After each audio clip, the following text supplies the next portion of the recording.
Mesdames et messieurs, communauté de coups critiques et de rage de dés, bonsoir, bonjour, bonne nuit. Je sais qu'il y a des oiseaux de nuit parmi vous qui nous écoutent sur la route peut-être, ou bien confortablement mitouflés sous les couvertures.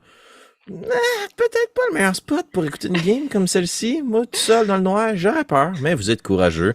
Et, parlant de courage, j'ai le plaisir d'avoir comme joueuse invitée pour cette aventure une femme très courageuse. Parce qu'elle perd ses amis à la vitesse de l'éclair et ben c'est ça. Félicitations, Kim. Bienvenue parmi Merci, merci. nous. Ça va toujours bien, Il y en Kim. a juste une qui est morte. Ouais. Il y en a une qui a perdu conscience puis qui est revenue à la vie Oui, quand même. c'est ça. Ouais, c'est Quand ça. même, Non, quand ça même. brasse, ça brasse. Kim, autant pour ton plaisir que le mien, que celui de nos auditeurs, je tiens tout de suite à vous mettre en garde. L'épisode de ce soir est bizarre. On va aborder des thèmes qui sont peut-être un peu moins difficiles. Évidemment, il y a certains thèmes qui, même dans le jeu de rôle, à mon avis, méritent pas nécessairement d'être mis en scène, à moins que ce soit l'objectif. On va rester quand même dans quelque chose de politically correct, mais ça va être un peu plus hardcore. Fait que Kim, si jamais tu as besoin, tu me fais signe, tu m'écris dans le chat, on arrête ça, on skip la scène, puis on prend une pause. Et, chers auditeurs, vous êtes avertis. Alors, ce contenu s'adresse à un auditoire averti. Parlant d'être averti, je voulais vous avertir que j'ai fait une erreur. Dans la dernière partie, j'ai dit à Kim, hey Kim, je vais te dire quelque chose plus tard, tu vois, ça va être vraiment nice. Puis j'ai oublié. En fait, ben oui, c'est ça. Donc, dans le dernier épisode, avec son accord évidemment, j'ai utilisé un des monstres qui a été dessiné par un illustrateur de très grand talent, Robert Carmona, que vous pouvez retrouver sur Facebook, sur la page Carmona Robert Dessin, Mr. Robert Dessin. Le lien sera évidemment dans la description. Et le monstre qui va apparaître à l'écran maintenant est le monstre qui a transpercé Utma de ses belles grandes jambes, ses grosses pattes insectoïdes, alors le funambule. Je vous invite à aller voir ce que Robert publie sur sa page. C'est de toute beauté, un illustrateur de grand talent et qui m'a offert avec plaisir de pouvoir utiliser ces monstres dans nos aventures. Alors c'est chose faite. Wow, c'était une longue introduction pour Rage 2D. D'habitude, c'est plus expéditif. Eh ben, on va s'expédier à toute vitesse, 6 pieds sous terre.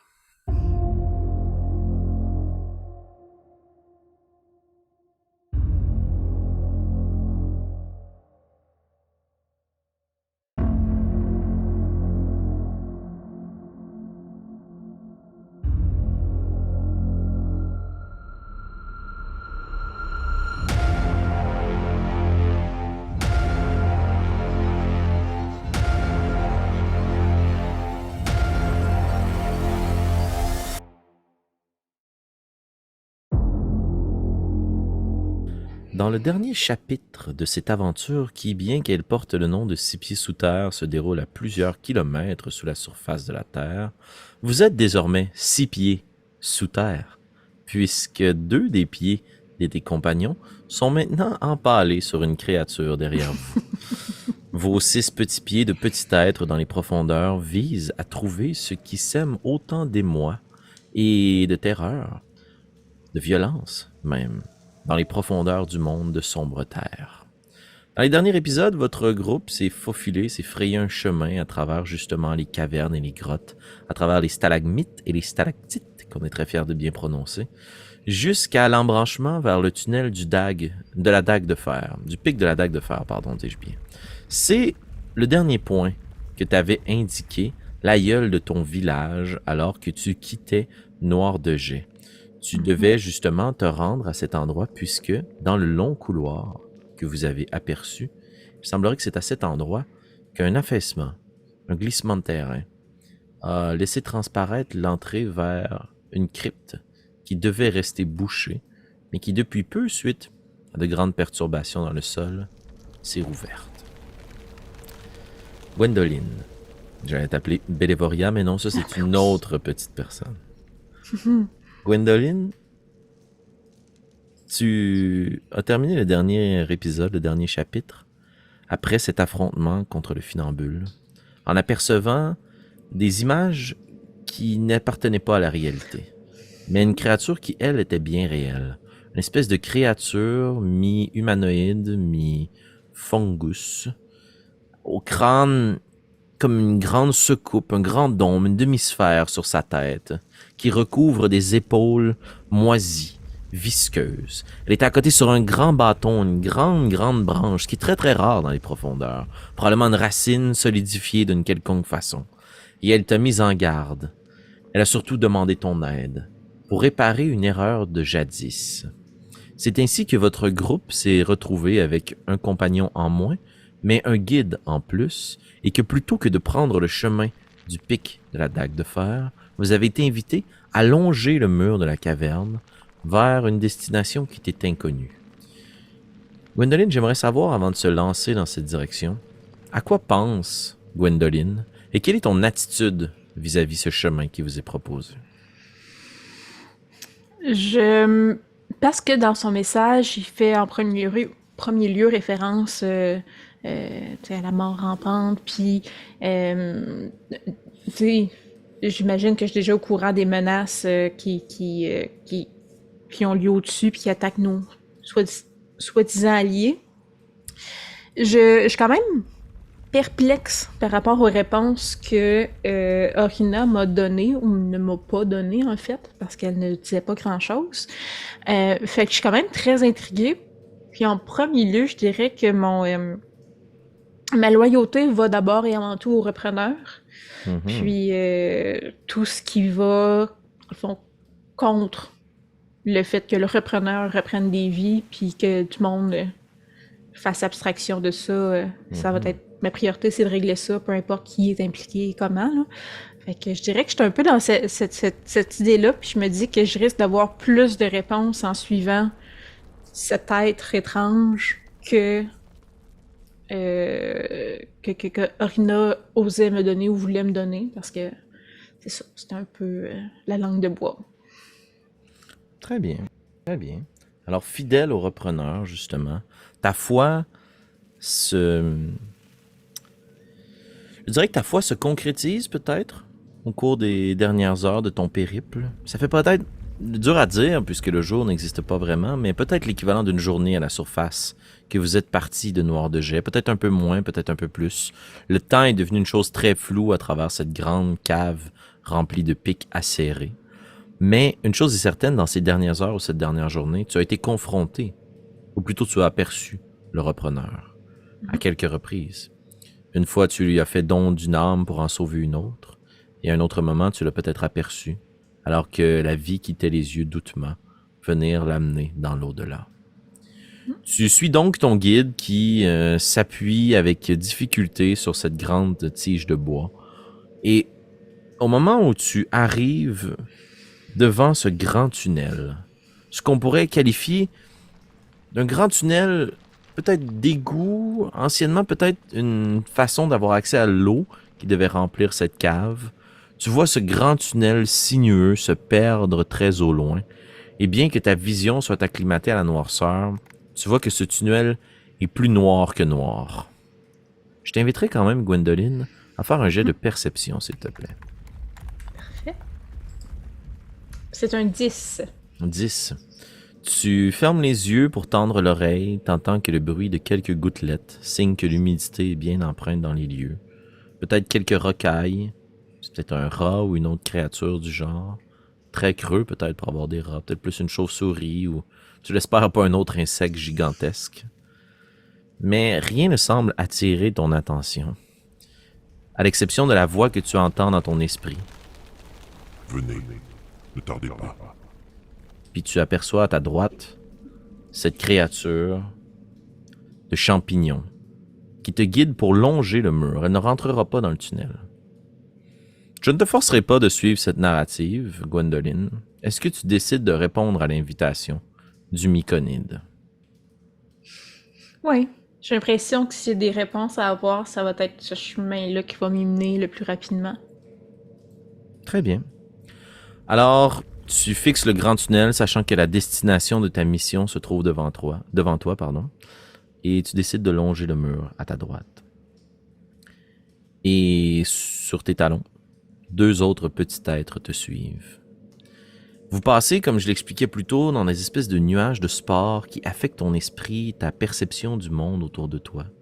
Si bien qu'à un moment, tu as l'impression que tu marches dans l'eau, que tu dois avoir de l'eau aux genoux. Et quand tu relèves les yeux, l'eau a disparu.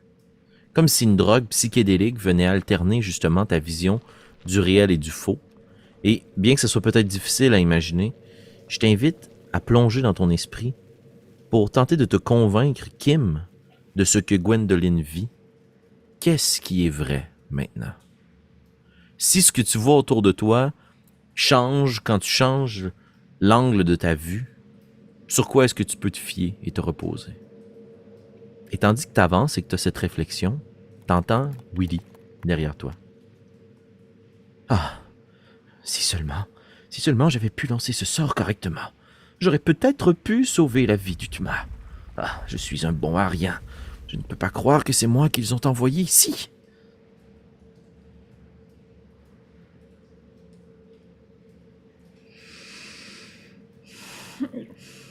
Est-ce qu'il est loin derrière moi ou quand même assez proche? Quand tu te retournes, tu vois qu'il est assez loin derrière toi, mais que Shaina ne semble pas du tout réagir face aux commentaires de Willy. Et quand tu regardes Willy, il ne parle pas. Ok. Hmm.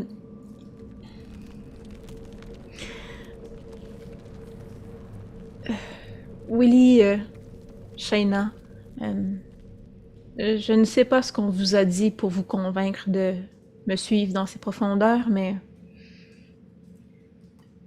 sachez que ce qui vient d'arriver à Utma, ultimement, n'est que le travail du repreneur et que toute chose finit entre les mains du repreneur. Donc je ne crois pas que quiconque aurait pu faire de quoi pour changer sa destinée. C'était le moment où notre Dieu a voulu reprendre cette vie qu'il avait donnée. Puis les deux s'immobilisent, Shaina te regarde, suspicieuse, puis t'entends juste sa voix, mais tu vois que ses lèvres ne bougent pas. Je ne peux pas croire qu'elle est en train encore une fois de nous faire une envolée lyrique et mélancolique par rapport à son Dieu. Puis là, elle te parle, tu vois ses lèvres qui bougent. Non, je comprends, merci. Croyez-vous que nous sommes sur le bon chemin? Pourquoi est-ce que vous voulez suivre cette créature? Si je vous disais, Shayna, que c'est parce que je pense que c'est ce que mon Dieu veut que je fasse, comment réagiriez-vous? Tu la vois et tu l'entends soupirer, comme en écho. Un soupir dans son esprit et dans son corps. Vous tournez les talons, vous poursuivez votre chemin, et encore une fois, la notion du temps te quitte. Je t'inviterai à rouler un jet de survie, ne serait-ce que pour pouvoir t'orienter à travers le dédale de pic, bien que vous longiez la paroi, au bout d'un moment, vous vous en détachez. Puis c'est là que tu pourrais éventuellement te perdre sans ce guide. J'ai 7. Ok, laisse-moi faire un petit truc.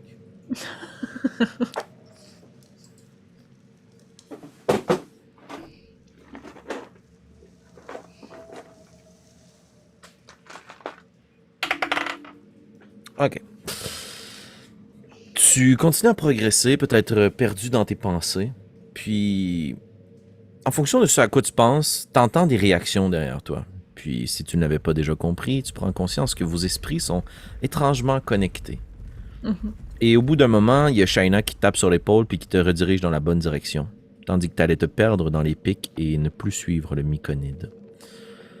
Et tu vois qu'elle tire une petite dague de sa ceinture et qu'elle marque le roc par endroits.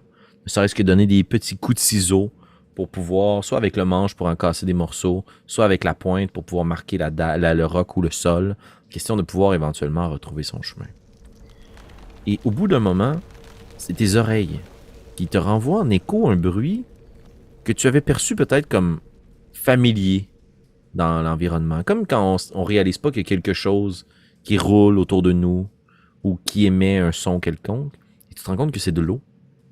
Mais pas une grande chute, comme des petits pas dans l'eau. Ce que tu avais perçu ou entendu plutôt comme étant des gouttes ou des mouvements à l'intérieur de cette grotte, c'est comme si plein de gens marchaient dans l'eau. Et quand tu replaces les yeux vers le sol, tu te rends compte que cette fois-ci, tu marches dans l'eau. Mais pas à la hauteur de la taille, là. Juste la semelle de tes bottes. Comme si le sol était recouvert d'une mince couche d'une eau noire. Et quand tu marches, tu vois que dans cette eau, c'est l'équivalent comme s'il y avait de l'huile qui s'en déplaçait à la surface. continues ton chemin. Est-ce que le Myconide nous a dit son nom? Non, mais quand tu as cette réflexion, t'entends juste dans ton esprit. Je n'ai pas de nom. Nous ne sommes qu'un. Nous sommes la spore-mère. Et ce liquide à nos pieds, est-il corrompu ou est-ce son état normal? Il y a un moment qui passe, comme si même la créature devait se questionner. Et t'as qu'une seule réponse qui peut-être va te troubler. Mais qu'est-ce que véritablement que la corruption? C'est pas ici que je vais avoir mes réponses, je pense. Il va falloir leur parler différemment. On connaît Ouais. la difficulté avec la poésie et les figures de style. Tu continues ton chemin. Et à cause de ton set précédent, t'as un peu perdu la notion du temps. Mais ça fait un moment que vous marchez. Ok. T'entends au loin, très au loin derrière vous, le bruit de quelque chose de métallique qu'on frotte.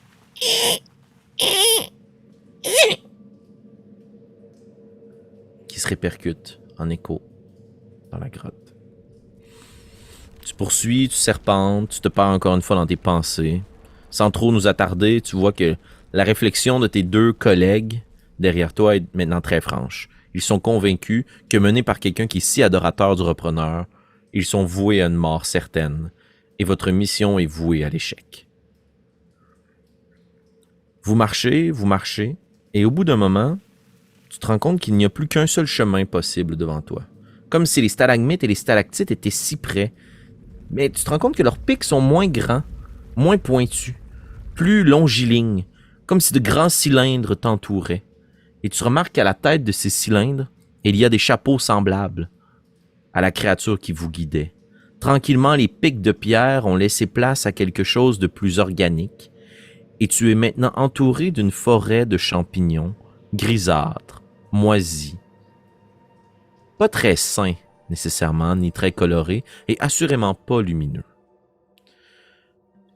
Ta vision s'acclimate à cette noirceur de plus en plus opaque, oppressante plutôt. Et tu finis par avoir une sensation d'ouverture alors que vous débouchez dans l'équivalent peut-être d'une petite clairière. L'eau va maintenant par-dessus tes souliers. Tu n'entends que le cliquetis de tes bottes à travers cette eau sur le sol, celle de tes compagnons. Et alors que tu marches à l'intérieur de ce grand cercle qui est cintré de ces grands champignons, tu remarques au sol devant toi différentes formes, et surtout quand tu t'approches davantage de l'eau, tu te rends compte que le mouvement de l'huile envoie comme un paquet de petites particules se répercuter sur les champignons autour de toi, qui, à chacun de tes pas, vibrent d'une lumière fluorescente. Comme si on agitait quelque chose qui soudainement prenait vie, comme si un éclair très très lent apparaissait en plein milieu de la grotte pour éclairer votre petite alcôve, et tu te rends compte que vous êtes seul. Et devant toi, au sol, dans l'eau, alignés à la perfection, les uns à côté des autres, plein de corps de petites créatures. Lorsque tu fais un deuxième pas, la lumière remplit encore une fois l'alcôve, et tu te rends compte que ces créatures-là sont recouvertes de champignons. Par endroits, comme si des grappes avaient poussé sur leur corps à des endroits bien spécifiques. Et au-delà de ces corps allongés, contre ce qui pourrait être l'équivalent de la paroi de la grotte, un tout petit champignon, noir, faible. T'as l'impression que si une vague trop forte s'accotait dessus, il pourrait tomber à la renverse, mais il se tient dans l'eau. À peine, le dépassant à peine, c'est-à-dire n'étant pas entièrement submergé. Que fais-tu, Gwendoline? Quand tu disais qu'il y a des corps dans l'eau, ce sont des humanoïdes qui sont recouverts de champignons ou c'est Oui. une autre? Ok. Est-ce que tu veux t'en Ok. approcher pour vérifier? Oui, mais mettons, si géographiquement, sont devant moi, puis le champignon est comme le petit champignon noir, il est derrière eux. Exact. Ok. Ben oui, je m'approcherais quand même prudemment, mais je m'approcherais des corps. Excellent. Alors, à chaque fois que tu t'en approches, justement, cette lumière-là se fait de plus en plus vive. Mais tu vois que le petit champignon noir, lui, reste noir, opaque, noir de jet. Et quand tu t'en rapproches, tu réalises qu'ils ont des armures, des vêtements, s'apparentant à ceux d'Utma, au tien, ou à tes collègues alphelins ou gnomes de la surface. Ce sont une dizaine de petits êtres, alignés à la perfection. Et à l'endroit où ces champignons-là recouvrent leur corps, leurs vêtements sont tachés de leur sang. Je vais t'inviter à rouler un jet de médecine, s'il te plaît. 16. C'est évident. L'endroit où les champignons poussent, c'est du côté du crâne, dans les organes vitaux, sur les flancs, ou bien peut-être sur leur tunique recouverte de sang. Le sang est tellement abondant que ces créatures-là n'ont pas été tuées par l'infection de champignons. L'infection s'y est logée après, dans leurs blessures béantes. Le reste de leur corps semble être exempt de ces fungi. Je pense que je m'adresserais probablement au vide en disant vous avez mentionné que vous n'étiez qu'un, alors je prends une chance. Comment sont arrivés ces petits êtres ici? Ils ont été menés à moi, Par qui? par les miens, mes enfants. Tu te rends compte que la voix se répercute autour de toi, comme si les champignons qui se formaient cette alcôve te parlaient aussi, mais avec un certain retard, en écho, en répétition à ce que pourrait dire le petit champignon au centre de la pièce. Et pourquoi? Pour nous défendre de la mort rampante.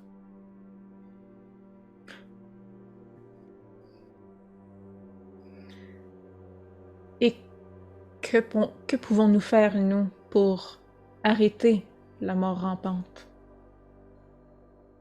Parlez-moi. Pourquoi êtes-vous? Puis tu te rends compte que les corps se cabrent dans l'eau, lentement, se redressant, comme assis, le bas du corps dans l'eau et le haut du corps maintenant assis très droit. Les yeux s'ouvrent, ils sont blancs, et c'est leur voix à l'unisson que tu entends, caverneuse, remplie d'eau, comme si les poumons étaient gorgés de cette huile. Et tous en chœur, sans aucun délai. Dites-moi pourquoi vous êtes ici, Gwendoline. Nous avons eu comme mission de refermer un accès qui s'est ouvert. C'était-tu par une explosion ou je m'avais vu quoi là, mais oui, refermer une porte qui s'est ouverte. Mais je ne suis pas sûre que ce soit la meilleure solution. Je crois que nous devons nous entraider, voire être honnêtes pour comprendre ce qui se mijote vraiment ici. Vous parlez d'honnêteté, mais vous ne parlez qu'avec votre tête. Votre cœur vous trahit. Pourquoi êtes-vous ici, disciple du repreneur? Parce que ce que le repreneur reprend doit rester mort. Et ce n'est pas ce qui arrive présentement.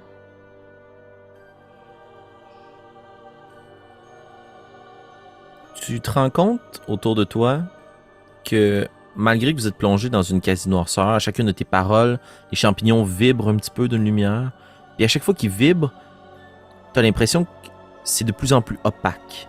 Vous êtes plongé de plus en plus lentement dans une espèce de brouillard, qui est un nuage de sport en fait, qui s'empreint de tes vêtements, qui recouvre peut-être là où les membres de ton groupe ont été touchés, se sont graffinés à travers les pics, et tranquillement leurs plaies s'apaisent.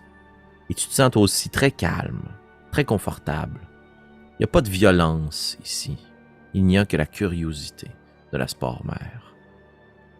Qu'attendez-vous de nous, Gwendoline? En premier lieu, comprendre. Je crois que c'est vous qui m'avez fait voir ce qui s'est passé il y a très très très longtemps dans ces corridors. Et je ne suis pas certaine que ce qu'on m'a dit je veux dire, plus haut, mais dans ma ville, est la vérité. Est-ce qui s'est véritablement passé? Même le cœur des gnomes cherche à cacher leurs fautes du passé. Voulez-vous savoir une vérité de laquelle vous ne pourrez jamais revenir? Oui. Fermez les yeux, Gwendoline. Je ferme les yeux à sa demande. Quand tu fermes les yeux, la noirceur est bien présente au début. Tu es entouré de noirceur à l'habitude, mais il y a quelque chose d'à la fois réconfortant et très déstabilisant de fermer les yeux si profondément dans le sol. Parce que quand tu les rouvres, ça prend quand même un moment avant que tu puisses t'acclimater à la noirceur autour de toi. Mais à quelques reprises, tu les ouvres, tu les fermes, puis tu sens que tes pieds sont bien ancrés dans l'eau et tu vois.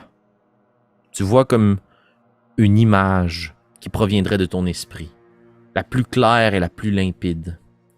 Un peu bafouée par moments, mais après ça très très figée. Comme si tu imaginais quelque chose, mais que tu t'en souvenais en même temps. C'est un souvenir marqué en toi. Et t'entends encore une fois la voix de la spore-mère, unique, seule, sans aucune réverbération cette fois. Vous voyez, car c'est dans votre sang. Le sang qui coule dans vos veines est le sang des traîtres. Eux qui ont trahi les profondeurs de sombre terre. J'étais là, moi et les miens, il y a de cela tout ce temps.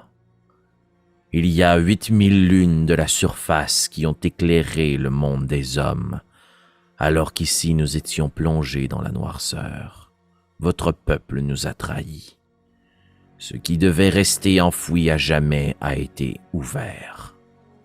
La crypte des porteurs de clés a été profanée par la main des hommes, venus de la surface en échange de promesses bafouées.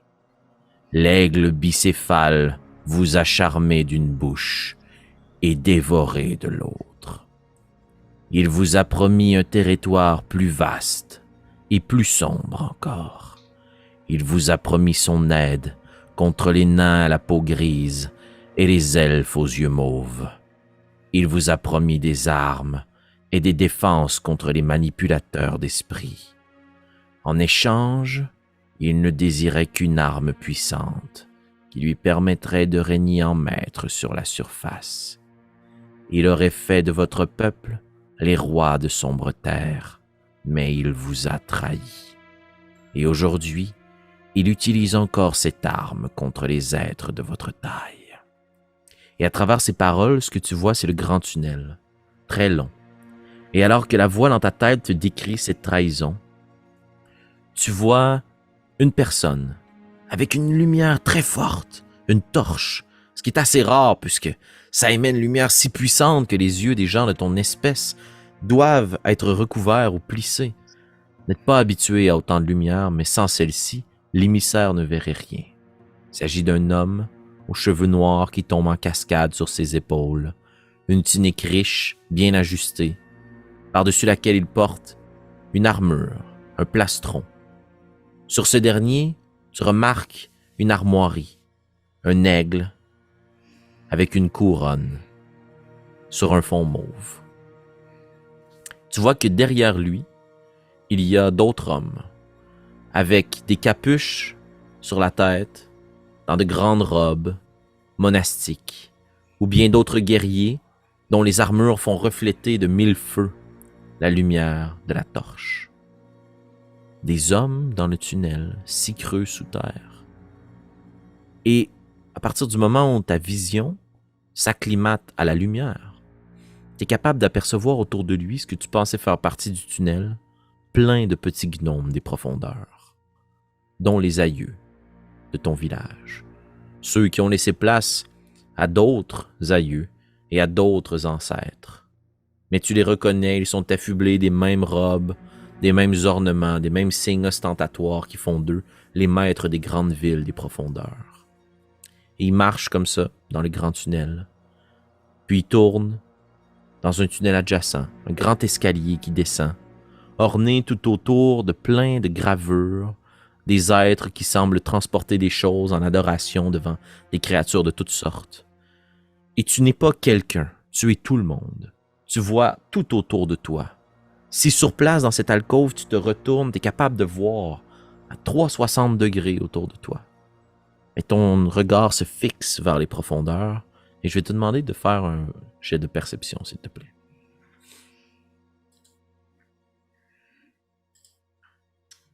14. 14. Je vais te demander de faire un jet de sauvegarde de sagesse, s'il te plaît, Gwendoline. C'est un 1, donc ça me donne 6. OK. T'entends une voix dans une langue que tu as de la difficulté à déchiffrer, mais sans nécessairement savoir ce que cette voix-là te dit, tu sais que c'est un appel à descendre, toujours plus profondément dans la terre. Et cette voix ne te le demande pas, en fait. Elle te le commande. Et tu t'es porté vers l'avant. Encore plus profondément, d'avance même, que le groupe d'humanoïdes qui descend l'escalier. Et tu pourrais descendre plus profond, mais ton regard se tourne vers la droite, dans une des alcôves, et tu remarques un paquet de sarcophages, dont l'un est monté sur un autel, plus finement ouvragé. Je te demande de faire un jet d'investigation, s'il te plaît, Gwendoline. Un 1, donc ça me donne 3. T'es probablement omnubilé par les richesses de ce sarcophage, les gravures qui l'ornent, la fin travail des métaux qui se mêlent à la pierre et aux gemmes précieuses. T'es encore une fois plongé dans une grande noirceur, tu ne vois rien d'autre. Puis tout à coup, cette lumière éblouissante remplit la pièce de cette lumière encore plus forte. Et les ornements et les écritures sur les murs, des avertissements dans une multitude de langues qui répètent tous le même message. Laissez ceux qui sont morts reposer à jamais. Et une série d'images se succèdent, on perd un peu la notion du temps, il y a des discussions, des échanges. Et le couvercle du sarcophage glisse, est poussé par des mains d'hommes. Et tandis que ton regard se porte au-dessus, comme un oiseau qui survolerait la pièce, je vais te demander de faire un autre jet de sauvegarde de sagesse, s'il te plaît. 20. 20, très fort. Et peut-être... dis-moi, est-ce que tu penses que tu veux fuir parce que tu as peur ou parce que tu es curieuse, mais dans tous les cas, tu rouvres les yeux l'espace d'un instant au milieu de cette alcôve? C'est clairement de la curiosité. T'es curieuse parce que t'entends des bruits autour de toi, dans le vrai monde, qui viennent interrompre cette vision onirique. Et quand tu rouvres les yeux, tu te rends compte qu'il n'y a plus que 10 corps. Il y en a peut-être une vingtaine, trentaine, quarantaine de corps, tous droits comme des pics autour de toi qui te regardent, qui portent des vêtements de tout âge, de toute époque. Certains ont des champignons très flétris, d'autres immenses, tous dégoûtants. Et t'as la même dizaine de créatures plus fraîchement mortes devant toi. Et ils sont très près de toi. Et t'entends leur râlement, leur respiration, et les larmes derrière toi de Willy et de Shaina qui ne peuvent pas quitter ce rêve. Et tu refermes les yeux parce que tu es curieuse d'en savoir plus. Mais cette fois, quelque chose d'étrange se produit, puisque tu ne te retrouves plus dans le souvenir, tu es dans le présent. Et dans cette même salle qui était emplie de lumière, ce n'est que la noirceur, et dans le sarcophage, quelque chose est toujours allongé. Et un œil rouge fixe à travers des bandelettes qui sont apposées sur son crâne. Et cette même respiration que tu entends en écho en dizaines, en centaines devant toi, devient unique.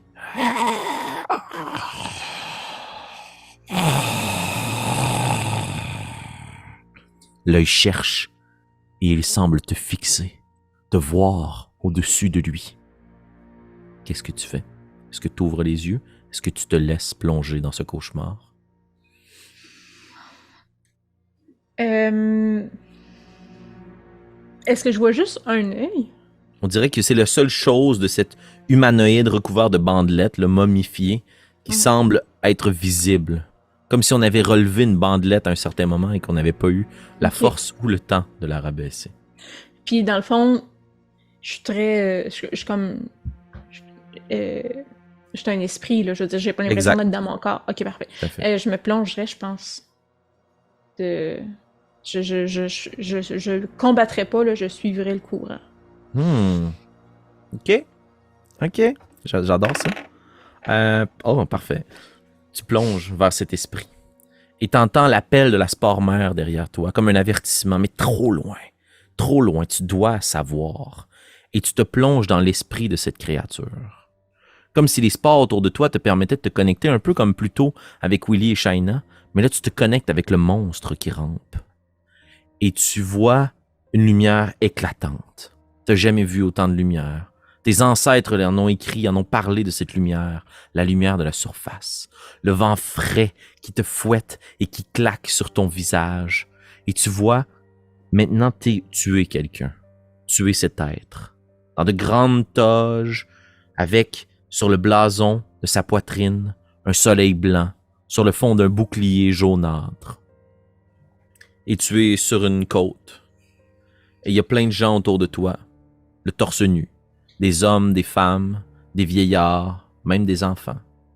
Et ils ont tous à la main une dague et à l'autre une clé. Ils retournent la dague contre eux et tu t'entends proférer un chant, une incantation. Et tu sens que ce que tu dis est terrible. Et tu vois que les dagues sont portées vers les créatures et que tous les humanoïdes très lentement, sans ressentir la souffrance, se la plongent droit au cœur et lèvent la clé dans cet éclat de douleur vers le ciel et tombent tous à la renverse. Et tu te vois te pencher sur ces hommes, ces femmes, ces vieux, ces enfants et récolter chacune des clés qui vibrent maintenant d'une vie qui a été prise. Et toi, Gwendoline, tu voudrais voir le repreneur, mais il n'y est pas. Les clés sont à côté les unes sur les autres sur un grand trousseau que tu te vois porter à ton cou. Et une clé, une véritable clé, vient le verrouiller à jamais. Est-ce que tu veux aller encore plus loin, Gwendoline, ou est-ce que tu essaies de sortir de ce cauchemar?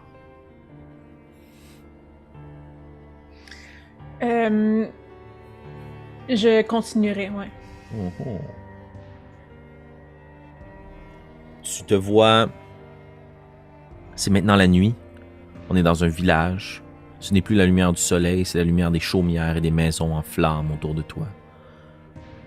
Et tu te vois au centre de tout ceci proférer des ordres, des commandements, alors que tu entends des cris au loin et que tu vois des êtres très silencieux marcher, droit, les uns à côté des autres, mettre le feu au bâtiment et se jeter sur les gens qui en sortent pour tenter d'enfuir. Tu vois certains de tes disciples eux aussi avec des clés, les planter de force dans le crâne de ces créatures et déverrouiller leur esprit pour les verrouiller dans ton commandement à jamais. Et tu te vois dans ce village et dans un autre, dans des châteaux, dans des forteresses, dans des temples, semer le chaos et élever une armée de morts. Et plus rien. Une grande noirceur. Et on n'entend que le trousseau de clés qui résonne, tandis qu'on te descend pour une raison que tu n'es pas en mesure de comprendre. Dans ce cercueil qui sera le tien. Et tu es bien vivant, alors que l'on repousse le couvercle de ce sarcophage au-dessus de ta tête, avec un seul œil pour voir ce dernier, te mettre dans ta sépulture à jamais. Et tu quittes cet esprit. Tu n'es plus dans le présent, tu es à nouveau dans ce souvenir, alors qu'on vient à nouveau d'ouvrir le sarcophage. Est-ce que tu voudrais voir la scène à partir de cette créature, ressentir ses émotions, la voir à partir d'un des membres de ton petit peuple, la voir à partir des humains qui sont là pour blasphémer la tombe, ou bien voler tel un esprit au-dessus de tout? J'aimerais la voir du point de vue d'un des humains. Tu ressens une terrible colère. Tu sens qu'on te trahit, qu'on te traîné dans la boue, et que tu as devant toi, finalement, l'exutoire de toute cette colère, la possibilité de te repentir. Tu n'es pas en train de bafouer une tombe, tu es en train de libérer ton peuple. Tu te retournes vers ton commandant, tu le reconnais comme étant ton officier, ton roi. Celui qui deviendra roi, mais qui pour l'instant est traîné dans la boue. Celui que l'on ridiculise, tout comme toi. Tu le fais pour protéger ta famille. Tu le fais pour protéger les tiens. Tu sais que ce qui est à ce coup pourrait vous aider à renverser la vapeur à la surface et vous permettre d'être libre. Et tu te sais naïf, mais tu veux y croire. Et tu ressens ton cœur battre la chamade. Tu sens tes mains devenir moites, ta gorge se nouer, et ta main se porte sur ton épée à ta taille, tandis que ton roi se penche vers la créature et détache de force en tirant 1, 2, 3, 4 fois le trousseau de clés. Le cou se casse, capable d'extirper ce grand cercle de son crâne, les os qui ont été certes préservés mais qui sont fragilisés. Tu le vois lever le trousseau au-dessus de sa tête. Il vous commande à tous. Exécutez-les. Tu tires ta lame et tu crées un bain de sang autour de toi. Tes collègues barrent la porte de la sépulture avec le grand hallebarde et les lances. Des arbalètes se crinquent et tirent des carreaux sur les petits êtres derrière toi, devant toi, et ton arme se plante à répétition dans ces gens inoffensifs, n'ayant aucune arme. Ils tentent de proférer des prières ou de faire des incantations. Tu plaques ta main sur leur bouche, t'écrases leur gorge avec ton genou, tu plantes ta larme, mais jamais avec violence pour te libérer. Personne ne pourra plus jamais se mettre dans votre chemin. Et tu rouvres les yeux. Comment te sens-tu, Gwendoline? En colère. Pourquoi? Je suis en colère contre... Tu sais, quand t'es trop en colère contre tout, puis tu sais, comme t'as de la misère à focusser ton esprit, tu sais, j'ai de la hargne envers l'espèce de prêtre occulte là, qui réclamait les armes pour lui. Je suis en colère contre mon propre peuple qui a créé ce chaos en ouvrant la porte pour des questions d'orgueil et probablement d'honneur un peu, mais principalement d'orgueil. Puis je suis en colère contre les hommes qui ont qui encore là pour des questions d'honneur qui ont créé cette espèce de guerre qui en finit plus puis qui utilise des forces qu'ils devraient pas utiliser. Fait que c'est ça, je suis terriblement en colère, mais contre tout le monde. Tu sais, je peux pas me rabattre en me disant comme, tu sais, mon camp est meilleur que les autres parce que je suis juste comme, tout le monde a trahi dans le fond l'ordre naturel des choses. Est-ce que tu désires refermer tes yeux, Gwendoline? Je pense que j'aimerais parler aux champignons. Il t'écoute.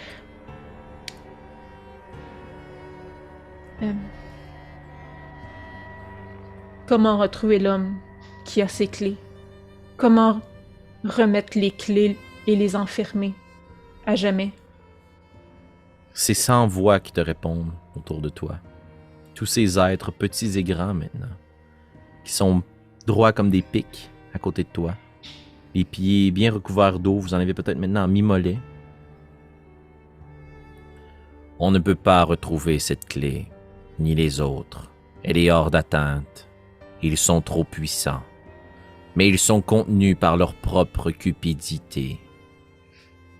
Ils se sont liés à des âmes trop fortes, à des âmes qui ne devaient pas être emprisonnées. Et ainsi ils ont lié leur propre vie à celle-ci. Il ne reste que quelques clés et que quelques porteurs à la surface, mais suffisamment pour répandre à nouveau du sang contre ton peuple et les autres petits peuples.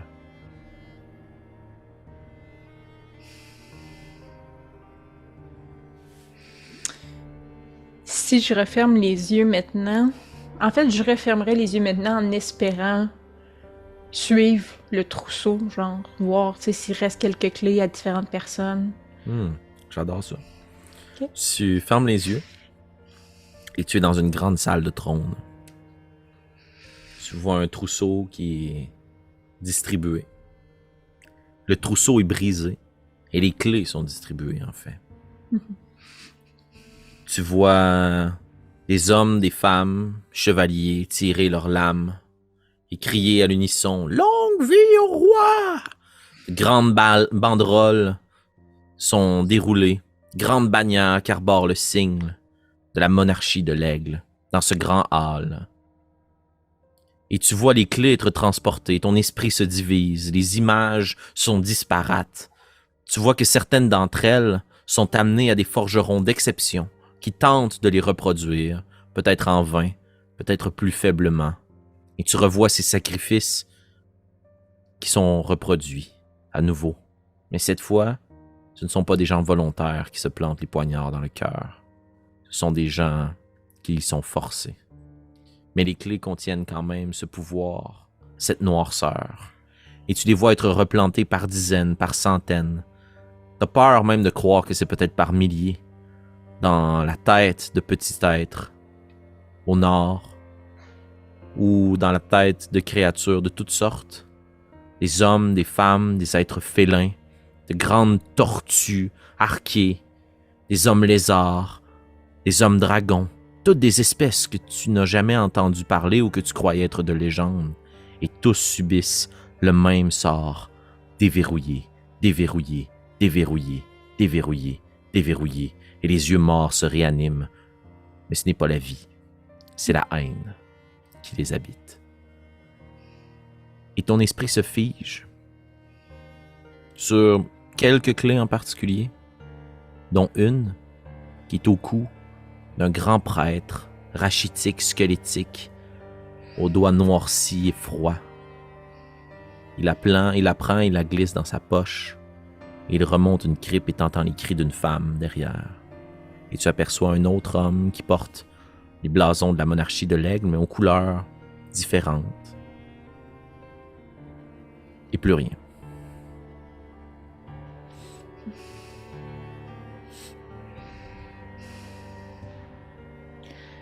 Si je rapporte les clés,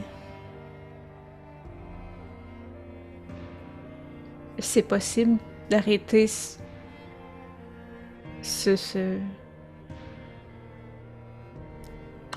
comment je pourrais dire ça, ce chaos qu'il y a à la surface. Est-ce possible? Est-ce possible d'arrêter une vague, ou la mer qui roule, le vent qui souffle, l'arbre qui pousse?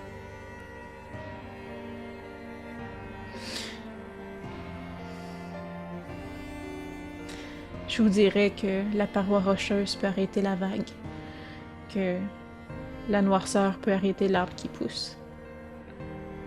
Il y a toujours façon d'arrêter les choses, aussi naturelles soient-elles. Alors vous avez votre réponse, Gwendoline. La vague peut être arrêtée, mais une première chose doit être interrompue, car ces clés à la surface sont votre second souci. Le porteur originel est réveillé.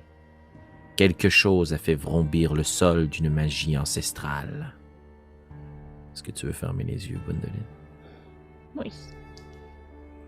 Quand tu fermes les yeux, tu vois des petits êtres, extrêmement courageux, accompagnés d'un homme assez vieux, tenter de combattre une créature que tu croyais légendaire et qui rugit à tout rompre dans les profondeurs du pic de la dague.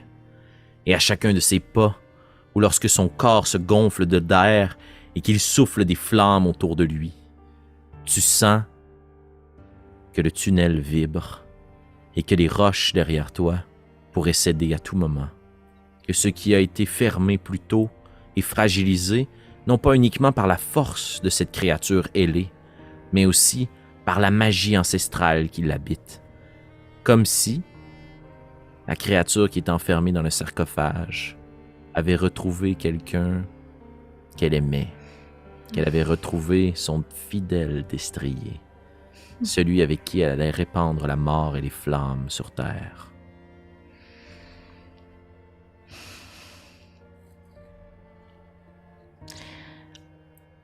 Je comprends que ce grand homme et les petits êtres qui l'accompagnaient n'ont pas réussi à tuer la bête féroce qui a réveillé son maître. Ils croyaient. Certains d'entre eux sont remontés à la surface, et les nains cupides ont tenté de tirer profit de la situation. Et ce sont eux qui sont tombés les premiers au combat contre les disciples du porteur d'origine. Puis tu les vois devant toi, ceux que tu as vus dans ta vision, droits comme des pics autour de toi.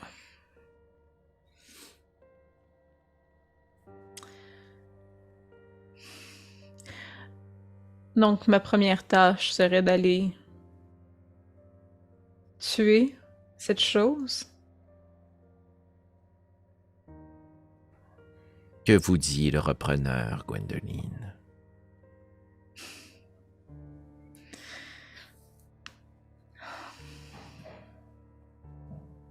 Je crois que le repreneur me dit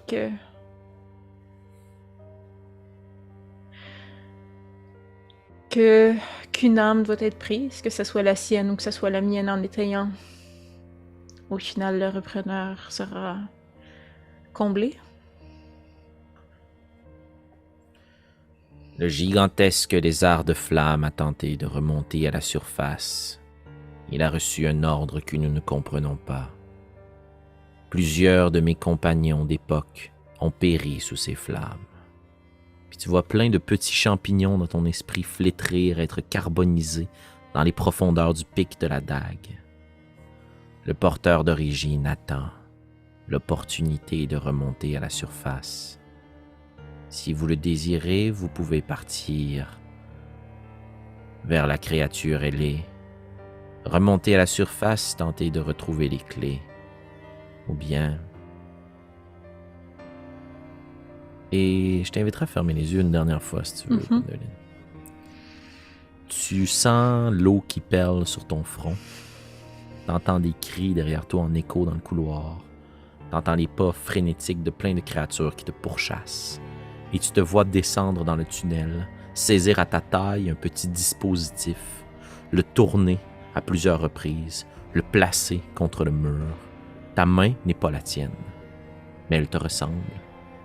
Celle peut-être d'un de tes ancêtres qui a commis le sacrifice ultime. Et il descend dans les profondeurs, et derrière lui une détonation immense fracasse la pierre, le roc. Tout s'effondre pour sceller le passage, après probablement la première fois qu'il a été bafoué. Et c'est ce même passage qui a été scellé par le sacrifice d'un héros, qui a été ouvert par le dragon dans les profondeurs.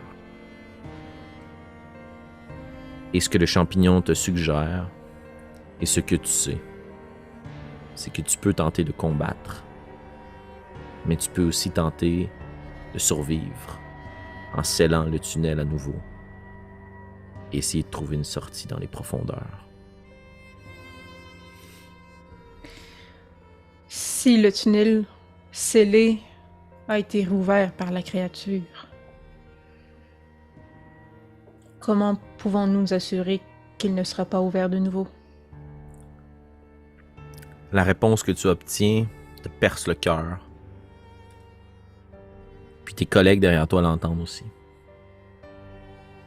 Nous n'avons aucune certitude. Mais si vous êtes prête à vous sacrifier, certains de mes semblables le sont aussi.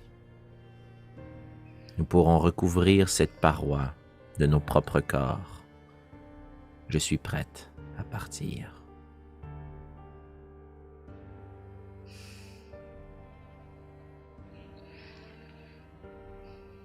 Je crois que c'est la solution la plus rationnelle en ce moment. Mais pour ce que ça vaut, je crois que vous méritez des excuses de Puis là, je me retourne, puis je vois Willy, puis Shayna. De tous nos peuples, en fait.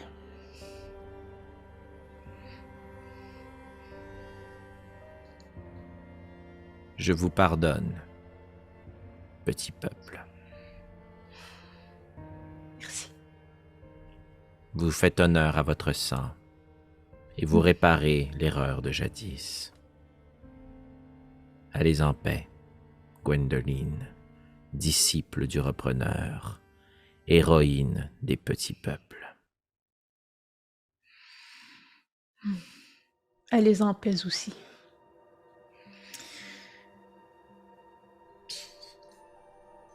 Puis là, je pense que je me retournerai vers Willy et Shayna. Je suis comme... Nous avons une mission à accomplir maintenant. Oui. Eh bien, je crois qu'il ne nous reste qu'une seule chose à faire. Et c'est nous diriger dans ce tunnel. Et tu prends conscience que t'es plus dans la petite clairière de champignons. T'es de retour devant le tunnel. Tes pantalons sont détrempés. Tu ressens la froideur de la grotte, bien réelle autour de toi. Tu jettes un coup d'œil dans le chemin que vous avez pris pour suivre les myconides. Il n'y a rien. C'est le roc. C'est la pierre. Il y a juste le tunnel devant toi. Et tu reconnais ce même tunnel, certes désaffecté, vieilli, détruit, en ruine, mais c'est le même endroit, la même perspective, le même point de vue que tu as eu plus tôt. Et plus loin, très au loin, tes yeux essaient de s'acclimater. Et tu vois des pierres, là où fort probablement le tunnel a été ouvert. Et je vais te proposer quelque chose, Gwendoline, pour terminer l'épisode de ce soir. Je vais t'inviter à faire un jet d'investigation de perception pour tenter de voir ou d'entendre avec ton propre corps, ou d'essayer de faire appel à la spore-mère une dernière fois en te fermant les yeux pour tenter de voir quelque chose d'autre. C'est, dans le fond, c'est un triple choix. En fait- J'investigue, je perçois ou sport-mère. C'est soit ton corps ou ton esprit. Il y a avec l'esprit. Excellent. Donc, je vais te demander de faire un jet de sauvegarde de sagesse, s'il te plaît. Un petit peu, j'essaie de récupérer ma souris. Bon, je 12 est la le marque à place. atteindre.